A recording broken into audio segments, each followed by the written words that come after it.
Nous devons rompre complètement avec ce monde et être conformés à Christ seul.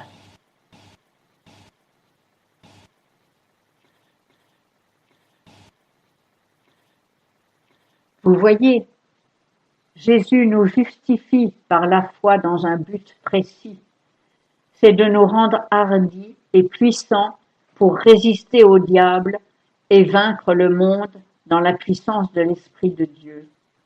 Oui, Jésus est mort pour nous afin que nous puissions avoir la vie éternelle.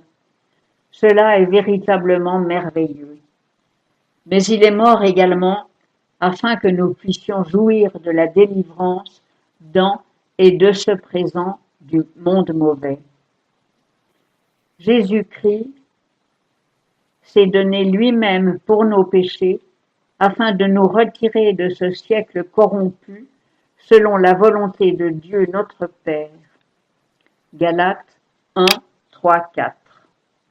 Notre grand Dieu et Sauveur Jésus-Christ s'est donné lui-même pour nous afin de nous racheter de toute iniquité et de nous purifier et de se former un peuple particulier zélé pour les bonnes œuvres. Tite 2, 13, 14.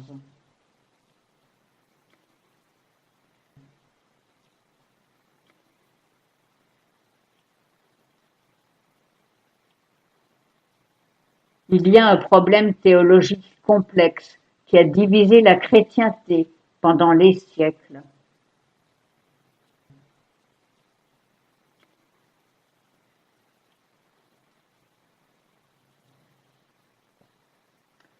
Une question théologique vieille de plusieurs siècles fait toujours rage aujourd'hui. Elle est la suivante.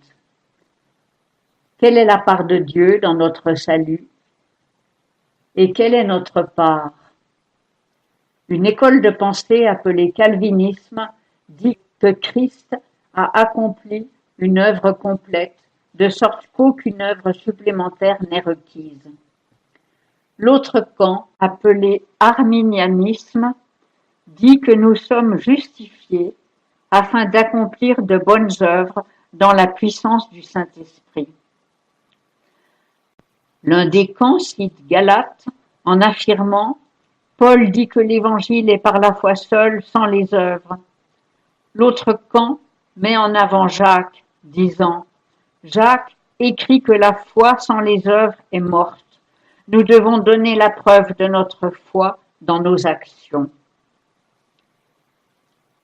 En vérité, ces deux positions sont justes. Il n'y a pas de contradiction entre elles. Voici ce qui est réellement dit. 1. Les œuvres ne justifieront personne. Personne ne méritera le salut à cause de ces œuvres. 2. Ceux qui sont zélés pour faire de bonnes œuvres prouvent qu'ils ont le genre de foi qui justifie.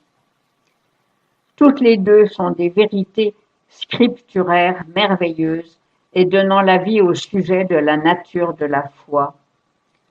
Cependant, le fait est que ce n'est pas toute foi qui justifie. Toute foi n'est pas une foi qui sauve.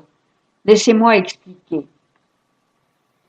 Depuis que l'église de Times Square a été fondée, il y a 9 ans, des milliers ont marché le long des allées, ici, se sont tenus debout à l'autel, ont prié une prière du pécheur et ont dit « Seigneur, je crois, sauve-moi ». Mais la majorité d'entre eux sont retournés à leur siège et sont rentrés chez eux sans être sauvés. Ils sont retournés dans la même condition dans laquelle ils étaient venus. Beaucoup de chrétiens disent qu'ils croient en la justification par la foi. Cependant, dire simplement les mots « je crois » ne les justifie pas. Après tout, la Bible dit que les démons croient et qu'ils tremblent. De telles personnes n'ont pas apporté au Seigneur une foi qui sauve, une foi authentique. Si vous alliez dans les rues et demandiez aux gens au hasard Croyez-vous que Jésus était le Fils de Dieu, qu'il est venu pour exercer un ministère sur cette terre, qu'il fut crucifié et ressuscité? La grande majorité des gens répondrait: oui, je crois tout cela, mais ils ne sont pas sauvés. Simplement, donner un assentiment mental à ces choses ne constitue pas une foi qui sauve. Ce n'est pas une foi qui justifie. L'Église de Jésus-Christ a désespérément besoin d'un enseignement clair sur la foi. Nous sommes simplement trop désinvoltes à ce sujet. Nous offrons la foi à des gens qui ne sont pas prêts pour elle. Nous la présentons comme si c'était la première installation d'une nouvelle voiture.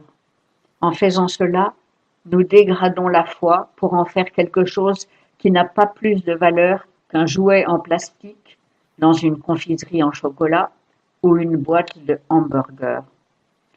Le concept de foi de l'Église a été corrompu par la culture américaine. Les gens dans ce pays ont été nourris par un évangile diabolique, d'estime de soi, de propre valeur, de s'aider soi-même. On nous a dit « croyez en vous-même ». Ajoutez à cela notre obsession pour le tout instantané. Repas instantané, boissons instantanées, information instantanée, gratification instantanée. Maintenant, à leur tour, les églises offrent un régime démoniaque de propre volonté et de confiance en soi. Les prédicateurs disent « Donnez seulement votre assentiment mental aux promesses de Dieu, vous obtiendrez le paradis instantané, la sainteté instantanée, le bonheur instantané. » Ceci a produit une foi temporaire, une foi fausse. Les gens, aujourd'hui, courent à l'autel de Dieu sans réelle conviction, en disant « Jésus m'a sauvé, je crois ». Mais ils n'ont pas la véritable foi. Ce qu'ils ont est de la présomption.